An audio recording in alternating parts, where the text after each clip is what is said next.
This is Corey Jackson. I'm a 2011-2012 travel grant winner, and I wanted to welcome you to the first of our SSP travel grant webinars. So this is a webinar on scholarly publishing, Look Before You Leap, by Adam Etkin. I'm going to introduce him in just a little bit, but first I just want to talk very quickly about what this webinar series is aiming to do. Basically, we're trying to make sure that the cohorts that start at the SSP annual meeting of travel grant winners continues throughout the year and throughout the years. So this is one way to sort of establish that cohort and reestablish the network that we've created in the beginning. So the webinars are mostly going to be about current issues in scholarly publishing, about issues in professional development as early career professionals, and we're hoping to solicit folks from previous cohorts, this year's cohort, to actually do some presentations if people are interested in doing that. So with that said, let me talk a little bit about Adam Etkin, who will be giving the presentation. He is currently Director of Publishing for the Academy of Management, which is a not-for-profit organization with nearly 20,000 members worldwide. And he's been with the Academy of Management for about a year and a half now. He's also been in the scholarly publishing industry for 14 years and was Assistant Vice President covering all aspects of STEM publishing while at Marianne Liebert, Inc. prior to joining the Academy of Management. And he's currently pursuing a degree in publishing at Pace University. So, Adam, welcome, and we look forward to the talk. Thank you, Corey, and thank you for all those who are attending. As Corey said, the topic of today's brief talk, it should only be about 10 or 15 minutes long, is about some of the trends currently that we're currently seeing in scholarly publishing, and what the future might hold. So as we think about what the future for those of us in scholarly publishing may hold, it occurred to me that we might learn quite a bit from two prominent thinkers from outside of our industry. So of course I'm referring to Mr. Miyagi and Wile Coyote. Now I'll start with Mr. Miyagi and I'll finish with the genius of Wile Coyote. Years ago I studied martial arts with an older Chinese gentleman. Now we didn't have to do any waxing cars or sanding floors or painting fences, things of that nature. But one of his other students was a gentleman named Robert Kamen, who went on to be the screenwriter of the original Karate Kid movie. So as I said, while our training did not involve waxing cars or things like that, we would often practice forms where we would need to change direction. So for example, we would be facing to the right and we would need to move to the left. Or we would be moving north and we would have to completely change direction 180 degrees to go the opposite direction. And while we were doing these forms, he was constantly, vehemently reminding us to look first, always look first before you change direction. So one day I asked him why we needed to look before changing direction. Because it seemed to me that it would be faster just to move. It would save us some time to just change that direction. And he responded, very Mr. Miyagi-like, and said, well, yes, it's faster, but you might not like what you see there. By looking, you may see it's better to run away than to turn and fight.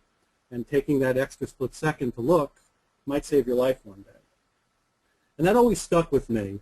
And I think that's a great lesson that we can apply not only to publishing, but to any organization. So again, discussing the possible topics for our talk today, this word threat kept coming up. Now our typical reaction to a threat is to panic. It invokes our fight or flight response. So I prefer to use words like tensions or challenges. Those are things we can work through to find solutions and opportunities. Now, clearly, some of the biggest tensions organizations in scholarly publishing are dealing with at the moment have to do with open access. So with Mr. Miyagi in mind, let's take some time to look in that direction. Open access seems to be driven by two main factors. First is government agency and funding. And the second is our altruism. It's our altruistic desire to share the knowledge which our organizations are producing. So let's start with funding. The NIH mandate in the United States a few years ago, and now the recent happenings in the UK with the Finch report and so on, all of these things seem to focus on big scientific and medical publishers. No one seems to include the smaller or medium-sized societies or those in the humanities in these discussions. And we're kind of left off to the side thinking, hey, what about us? And it's very easy to get swept up in the movement. We hear from libraries and our members, our board of governors and our committees. They start saying, hey, we should become open access. And I really don't think it's that simple. Let's begin with funding. As I said, I don't think it's as clear-cut as some make it out to be, excuse me.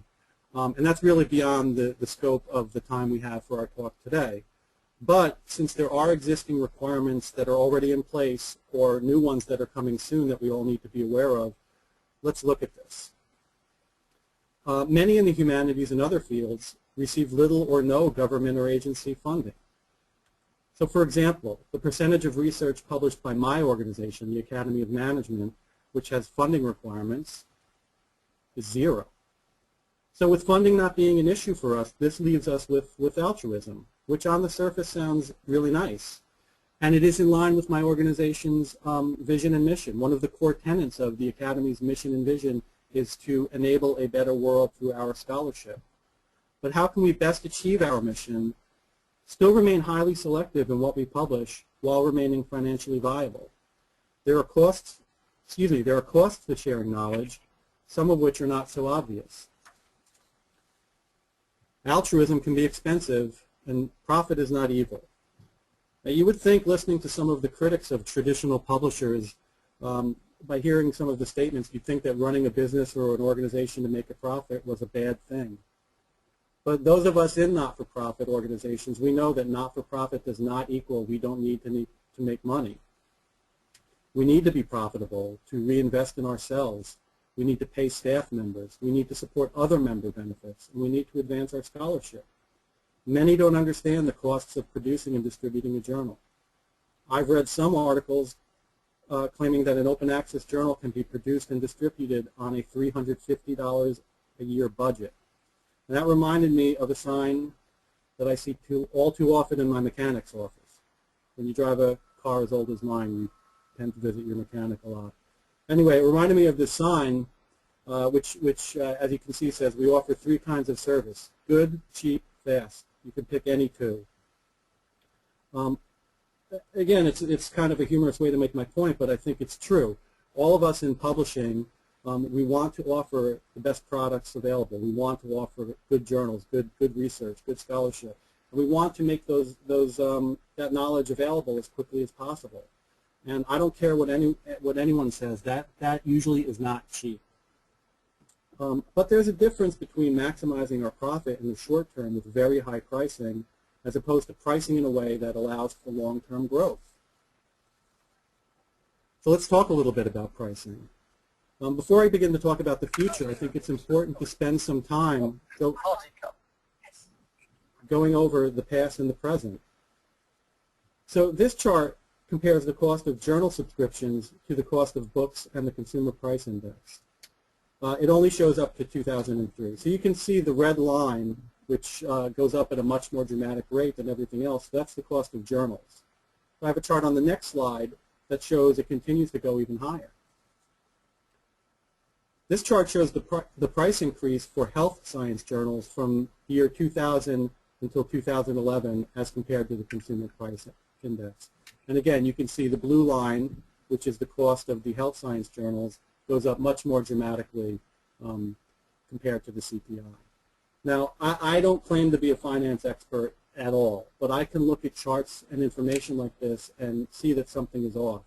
Common sense tells me that we would expect to see some increase, but this, again, seems really drastic.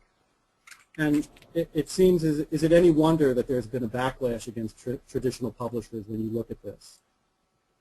And it raises the question, how and why have journal publishers been able to price like this? I've included a link on my final slide I've included several links on my final slide, one of which is to a blog by Bonnie Swoger. I hope I'm pronouncing her name right. She is a science and technology librarian at an institution in upstate New York, and she addresses this topic in much more detail. But the bottom line is, in journals were publishing content that the researchers, quote, had to have. They kept telling their librarians they had to have these journals, and librarians continued to pay as publishers kept raising prices. It's been this weird, enabling, dysfunctional relationship in need of an intervention, and this is starting to change now. But let's dig a little deeper. Not all pricing, I think we'll see, has been out of control. This chart shows the average cost of journals by discipline, and when I first saw this chart, it kind of opened my eyes a little bit. The red line at the bottom, which is much lower pricing than the typical scientific journals, and those are the ones in purple that you see at the top. That red line is, again, it's lower, it's pretty flat, and it changes very little. Those are arts and humanities journals. The green line just above that, which is also a bit more reasonable, those are social science journals. So let's focus on the pricing when we have these discussions. Is it fair? Yeah, we've all heard the stories of the extreme pricing among the scientific journals, $10,000 for a subscription, $20,000. And we've seen from these previous charts that costs have risen out of proportion to what is the norm. But my point is, do not paint all journals or publishers or societies with the same brush when you're having these discussions. In many ways, those of us who are not to blame for the current climate in our industry are those with the most to lose. And I know this may be a bit of an old-fashioned statement, but in my opinion, organizations who continue to produce high-quality content and services and offer it at a fair price, whether that's subscription fees or membership dues or whatever, they'll continue to be okay for the moment. That's not to say we shouldn't be exploring other options. As I said, we want to share our knowledge, but we need to be able to pay for that. At the Academy, we hear all the time that one of the primary reasons people become members of our organization is for access to the journals. Now, speaking with others in the industry, I know that this is the opposite of some of their experiences. I don't think either one is right or wrong. I don't think it's as black and white as that. Every organization is unique. Every journal, every publisher is unique. My point is that journal revenue is still the lifeblood of many organizations.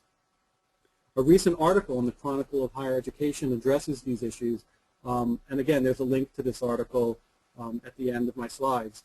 And in this article, they use this tripod idea some of you may be familiar with to describe the traditional business model. In that model, each leg is a revenue stream. Typically, it's meetings, journals, and membership. Now, losing one leg can ruin an organization, and that's what you risk if you go full open access or give away your content without thinking things through. Removing two legs, which is what you're doing, because as I said, in my mind, journals and membership are linked, losing two legs is unsustainable unless, this is the big point, you can find two or more new legs. So how do we do that? You need to know the answer to this question before making changes. Can you replace these missing limbs, these lost revenue streams, with something equitable or maybe even better? I've spent the first few minutes talking about things we should not do. So what should we do? These are just some ideas, and not all will work for everyone. And in many instances, I confess to having more questions than answers. So one idea that's been very successful is an online scholarly database or bibliography. Another thing we're seeing in the industry, case studies with teaching notes, industry reports or surveys. If you're the leader, if your organization is the leader of your industry, these are things that could be very valuable. And yes, maybe some form of open access. While I've been cautioning against open access for some, I do think some form is probably in the future. If it's right, maybe hybrid open access with some kind of cascading peer review, and I can talk about that a little bit more later if anyone has questions if we have time. If you're interested in the database or bibliography idea, you should definitely listen to the podcast I listened to in my last slide. It's pretty short, but it gives a lot of great information. We really need to think about the long-term result if we make drastic changes without planning and thought. Again, getting back to my opening point, look before you change direction. Don't panic and chase solutions just because of hype or because you feel threatened. Think things through. Take that extra time to look before you change direction. Shore up what you know to be solid before taking some risks. And this is very important. Be patient. When you try something new, many publishers, many organizations, if they don't see a tangible, big return on their investment within the first weeks or months, they just throw it out. You really need to be patient. Give a new project, a new initiative 6 months to a year. Expect that some things may fail, and that's okay. I do think we need to find some new business models, but don't be like this guy. Well, as I said, I would finish up with the genius of Wile E. Coyote. So the point I'm trying to make is with this photograph, or this picture, I guess it's not a photograph, it's an illustration, to be technical. The Roadrunner, he represents your tension or your challenge. It could be open access, it could be something else, it could be anything. Wile E. Coyote he really represents us, the traditional way of doing things, if we panic. So what's Wile E. Coyote do? He's always desperate. He's always rushing to find some new way to catch up to the Roadrunner. He throws money at a problem. He buys into the latest crazy gadget or fad from Acme. And he's always certain that he will emerge victorious. But we know what happens.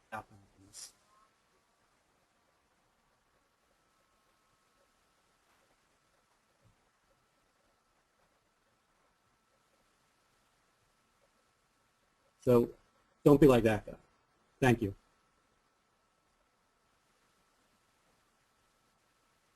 Thanks very much, Adam. That was great.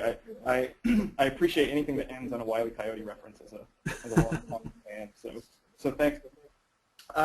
So we can go ahead now and unmute our audience. Wow, that was a dramatic unmuting. I think that was the sound effect to Wile E. Coyote falling off the cliff. So if folks listening in could turn off any kind of background noise as much as possible, then we can go ahead and unmute the audience. Okay, great. So I want to open it up now to some questions. You can, if you want, type questions into the chat box, and just make sure you address those to organizers and panelists. That way I can see the questions and ask those that way. But we also like to open the floor to any questions that you have verbally as well, if you're willing. I have some questions here, but I want to make sure that we address everyone's questions. So, questions for Adam. Corey, my name's Charles Watkinson. I'm from Purdue University Press. Is my question coming through okay? I hear an echo on my line. No, we hear you just fine, Charles. I can hear you fine, Charles. So this is a question about publishing strategy for the Academy of Management. Adam, I noticed that you're still publishing independently rather than hooking up with a larger commercial organization. Could you talk a bit about the sort of decision process that you've gone through and the pros and cons of those two strategies? Because being part of a larger commercial organization is a strategy for survival, perhaps, for some society publishers. Yeah, that's a great question. So that's actually a strategy and a discussion that the Academy had prior to hiring me. And part of their decision process was to hire me. They did consider whether it would be more beneficial to partner with an established, bigger publisher, and they decided not to. I'm very happy they made that decision, obviously. I personally feel that if a society can afford to remain independent, it's more beneficial. I like having that control. I'm very fortunate at the Academy that we have a great staff. We have in-house managing editors. We have in-house publishing specialists. We have people at our headquarters who handle all the marketing.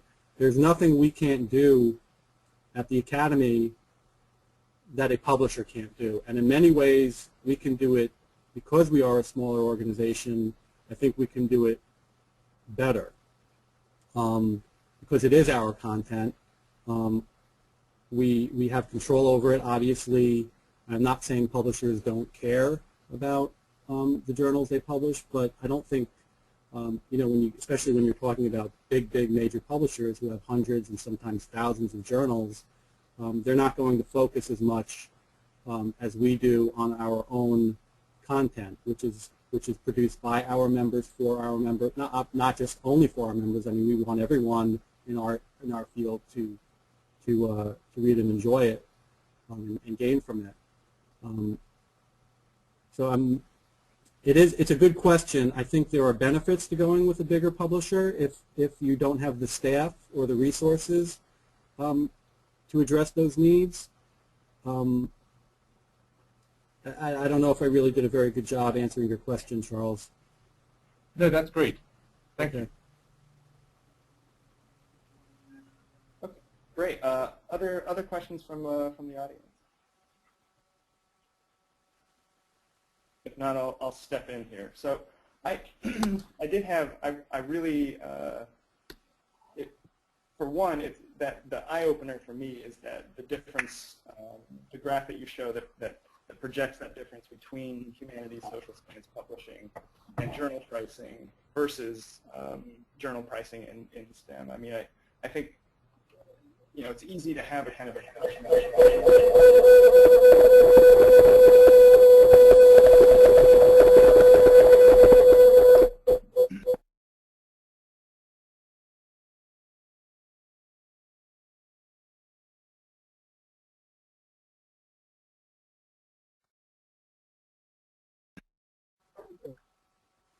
So Corey, I'm sorry I lost you there for a second. Yeah, I think we got a little bit of feedback, but it sounds like we got it taken care of. So, so the issue, and I was just saying that we all have a sort of the impression that a lot of the big STEM journals and publishers who are aggregating these journals are setting costs exorbitantly high above what the market can bear, basically. But it's also true that smaller humanities and social science societies and societies as publishers are still having to bear the brunt of those cost inflations. So those societies do need to be flexible. And I'm trying to I really like the last slides that you were showing about some alternatives that those societies can take to recoup costs put into journal production. You mentioned bibliographic databases, you mentioned cascading peer review, and it would be great to hear a little bit more about what that is. But I'm wondering if there is a place for smaller independent publishers to team up with scholarly societies that maybe either looking to new models for publishing. So just thinking about what kinds of services publishers can provide scholarly societies, especially in the humanities and social sciences, as they look to navigate the tension that you're talking about in your talk. Sure. So I think it sounds like you're asking what are the services beyond just journal subscriptions that a society or a publisher or an organization might offer in the future. Sorry, can everybody hear me okay? Yep. Yep. Okay. So that's another great question. So one of the links at the end of my slides is an article called "The Challenge for Scholarly Societies," and in that article they talk about one of the values that societies bring is aggregating peer reviewers, the peer review system. But it doesn't really describe very well how that constitutes a service. So it's a big topic. I think if you're in a field that's highly funded, and again, I'm coming at this from a little bit of a different angle because at the academy we don't have that pressure. But if you are, there's still a lot to figure out. I kind of feel like if you're truly publishing the top research in your field, you're acting as a kind of curator for your field, and I think that's really valuable. I think people will pay to publish or access the best brands. And getting back to the idea of peer review as a service, so we see now Peer J has come up. He's one of the founders, Peter Binfield, who I like and respect very much. But one of the thing Peer J touts is this idea that you become a member, but to maintain your membership, you have to submit a certain amount of reviews every year. It's not really clear what constitutes a review in their case. Just logging in saying, hey, this paper is great, may be enough to maintain your membership. But this idea of membership acting, contributing to peer review as a service is not really a new idea. I mean, many publishers and societies have done this for a very long time. We've been doing that at the Academy for a long time. If you want to be on the editorial board, you have to commit to being a reviewer, and it's a lot more than just saying, hey, this is great. You've really got to commit to contributing, and I think that's the real value of a society or an organization or a publisher. The idea that you're forming this trusted community. These are folks you can call on to conduct, pre-submit. We're talking about peer review, so I'll focus on that for a second. But pre-submission review before you submit the journal, and then the same community conducts the traditional peer review. And then if you're interested in post-publication peer review or open review, if you desire that, these are people by belonging to this trusted group. I think that's the value of an organization. And then again, once the work is published or shared, the organization provides a large group of like-minded people to act as your audience. It promotes to them. These some of the newer movements. We hear a lot about self-publishing and how publishers really don't provide valuable services anymore, and I don't agree with that. I'm skeptical that the large majority of authors out there will be able to self-publish or whatever and really reach a large network of peers via social media or repositories or what have you. The other, when we're talking about services that organizations offer, researchers, they want to research. They want to do science. They don't want to copy edit. They don't want to be graphic designers. That's a big problem I think a lot of people in STEM publishing find. A paper gets accepted and the graphics aren't ready and nobody quite knows how to, scientists aren't going to know how to fix their graphics. So they're suitable for print. And I know we're getting away from print, but it's still important. They don't know how scientists and researchers, they can't be bothered with really doing promotional campaigns. These are all services that publishers and societies provide that shouldn't be overlooked. And if there are those out there that they don't want publishers to handle it, then who will, and who's going to pay for that? So if you're already getting these services from societies and publishers, I'm not really sure why you would look elsewhere. Mm-hmm. So what would you say, so there is a kind of a current, a contingent of folks who are promoting open access. I would count myself among them, I guess. But let's say, what if we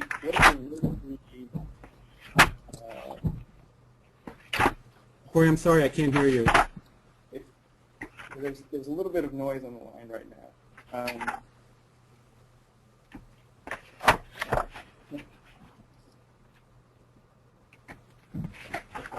Can you hear me now, Adam? Yes, but I seem to hear like pages flipping. Something. And would it be possible to temporarily mute everybody but Corey? And me, obviously. Go ahead, Corey. So yeah, what I was thinking about is this idea that that if the journal content is made open access, and then to offset that policy or that implementation of open access content, you up the membership dues by some percentage. I mean, so that's one option. I know it's not a very popular option and people kind of balk at it, but I wonder if part of the reason that members might balk at it and sort of the public might balk at it is that there's not enough being done to showcase the kinds of services that scholarly societies and scholarly society publishers are offering. So I'm kind of wondering if I mean, this is maybe a yes or no question, but is it a problem of marketing in some way? You know, showcasing those services as a value add to the scholarly community, and if so, you know, what might be done about it? So the short answer is yes. And first, let me state, if I came across as being anti-open access, I'm not. I think there is a place for it. I certainly understand the need and the desire, in some cases the right, for funded work to be made open access. My point of this short talk was that it's not as clear cut, and there are those of us who don't have funding issue, and while we may like the idea of going open access, there are risks to that you should look at before you make those decisions. So I just wanted to point that out. Oh, that's great, and that came across too, for sure. Yeah, I know in the humanities those risks are really profound too. So I think it's useful to sort of say, hey, let's pull up on the reins a little bit. But, right. Sorry. Right. So to get back to your question, the short answer I think is yes. And it's funny, if anyone attended last year's SSP meeting, there was a session called Scholarly Publishing. Scholarly publishers, what are they good for? And if you read the Scholarly Kitchen blog, you've seen discussions about that. And one of the big takeaways from that session was that those behind the open access movement and other new initiatives have done a much, much better job getting their message out and spreading the word, where traditional publishers have done a poor job in promoting the value we add, or they add, and the services that they offer. And I do think we need to do a better job of that. Webinars like this, sessions such as the one I mentioned at SSP and other conferences are a good step in that direction. So I do think, yes, that there are clearly there's value that publishers bring to the table, and we need to do a better job of making that more apparent. Great. Other questions from the audience or from some of the other panelists? And again, feel free to use the chat window if you're not comfortable on the audio line.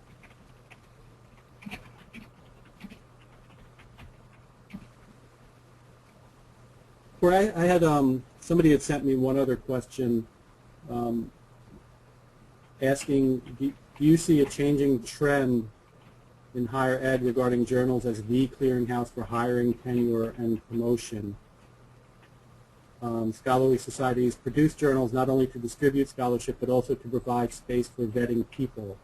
What other venues, genres, sites are appearing to take the place, or at least supplement, the journal article as the standard bearer for hiring and promotion decisions?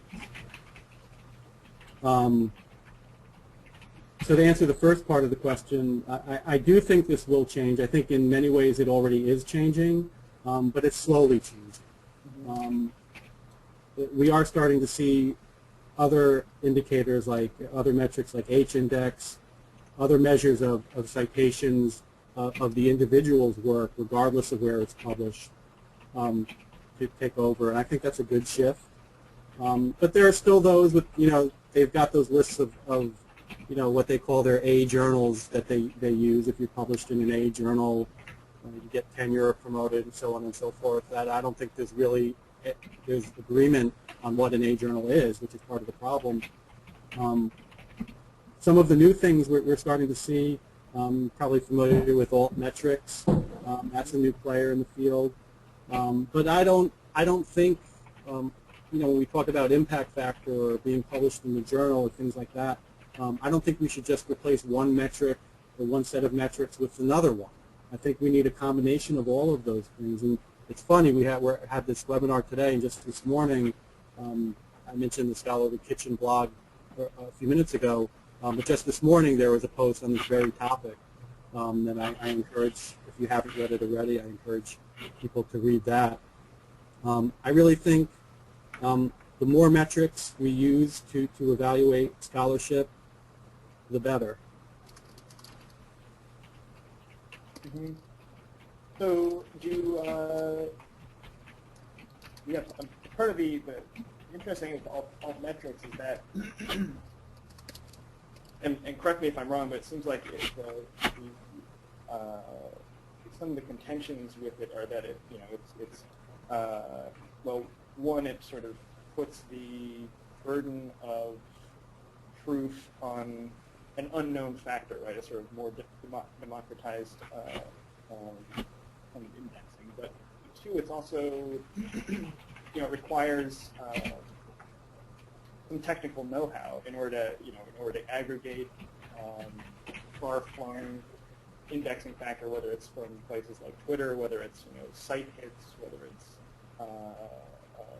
Google Analytics. That it takes some technical know-how to sort of put together metrics outside of the sort of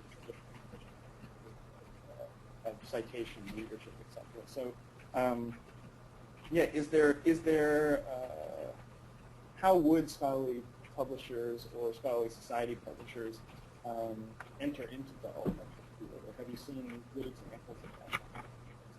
Well, I think we need to look at, Public Library of Science, they've offered what they call article level metrics for some time now, and I think that's a good model. I'm not an expert on that, but it includes things like number of times an article has been downloaded and cited. Altmetrics, which we were talking about, would fit in there. So I think societies and publishers should possibly be looking at offering things like that. At the Academy, we partnered with Highwire, and I know we're having some discussions about things like that. Getting back to altmetrics, I think not so much the technical know-how is a problem. I think I don't want to use the word problem because I'm not.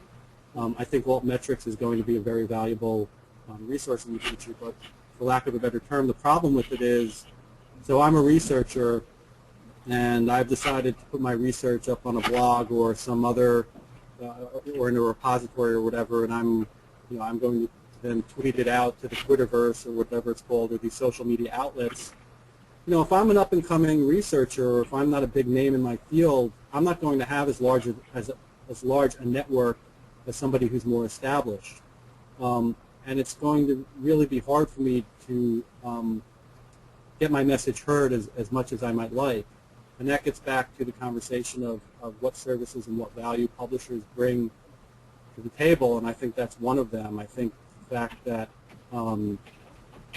we can offer a large group of like-minded individuals as a potential audience is important.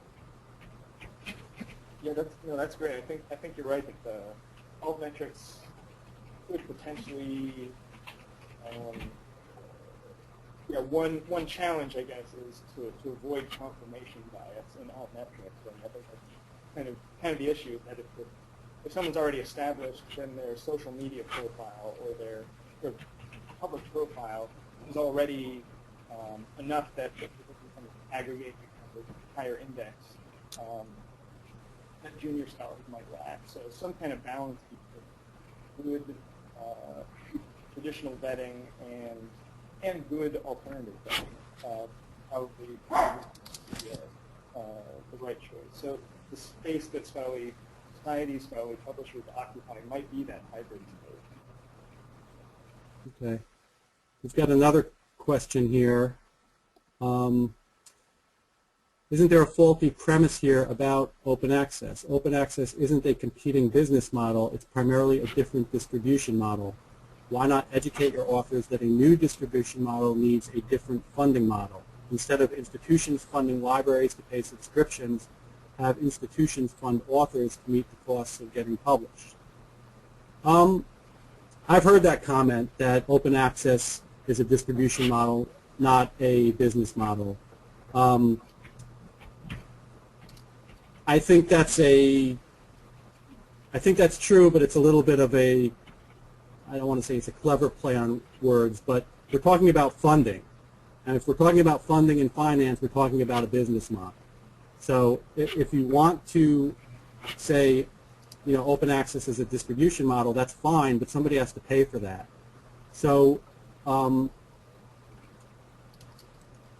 this might get into something that's a lot more time-consuming than I think we have time for today.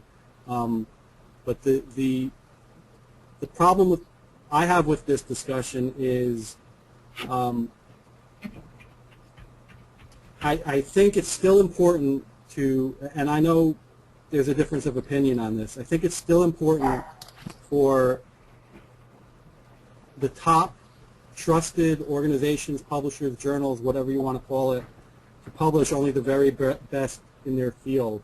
And, using PLOS as an example, and I don't mean to sound like I'm picking on them because I admire their organization and the people behind it very much, but the truth is when they started, they had a few journals where their acceptance rates were what the standard is. They accepted only the top research in their field, and they were able to survive through grants and funding and things like that. And if they had not come up with PLOS One, which accepts I don't know the exact number, 65% of everything submitted to them, and then charge author processing fees or whatever it's called, I don't know that it would have been a financially viable model. And that's what I talked about towards the end of my slides, where about hybrid open access. I don't know. Anytime you tie financial stability towards or with the number of articles you need to publish in order to survive, I get very nervous. And we've seen what's called predatory open access publishers pop up because of this. Again, it's a very big topic. And I don't think we have, this could be a webinar, and probably has been many times, all on its own. I just would never be I would never be comfortable being put in a position where I would have to sacrifice quality to remain in business. And I think, yeah, I don't want to necessarily go down the rabbit hole there, but it's also a problem of different institutional cultures too. I think in the humanities, the idea of author pays is so foreign that would have a hard time gaining traction. So whether you call it a distribution model or a business model, there's still, you still end up with the sort of funding shell game of who pays for what. And in the humanities anyway, it would be a hard sell for author pays kinds of models. It would be hard to sell, I think, for administrators to have to start thinking about funding individual humanities scholars in order to get them to, into some of the higher income journals. So. Right, and maybe again, this is probably a topic for another conversation, but maybe that's a potential future thing people should look at. Maybe if you're a society, one of the benefits of membership is if you publish with the journal, you do not have to pay the author processing fee, but non-members do. That would be an enticement for people to join the organization. I don't know. It's just I don't know if that's sustainable either. It's just I'm kind of thinking out loud. Yeah, and I think that's what's interesting about this period of time is we are in a space where thinking out loud is kind of what we have to do. But I do want to make sure that we've addressed all questions from the audience before we close out here. Are there any other questions that folks have?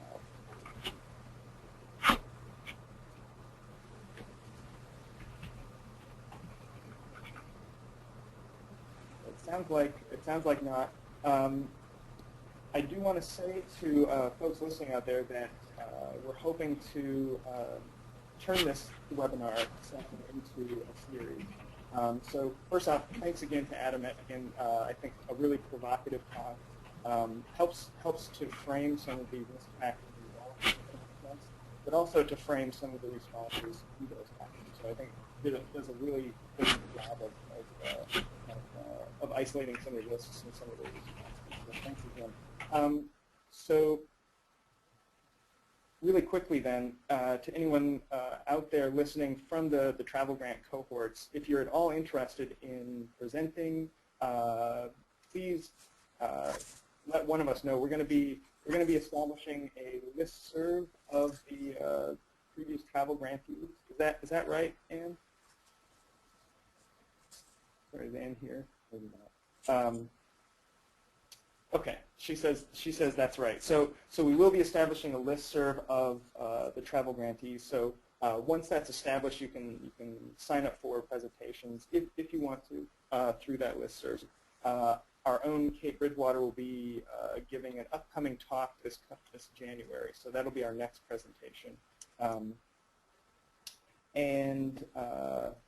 Yeah, if you have any other questions or comments for Adam or for the group, yeah, let us know through the listserv. We look forward to talking with you again soon.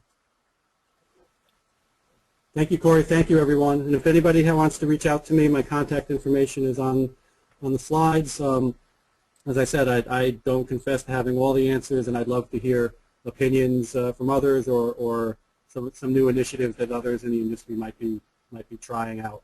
So thank you. Great. Thanks again, Adam. And thanks, everyone, for attending, too.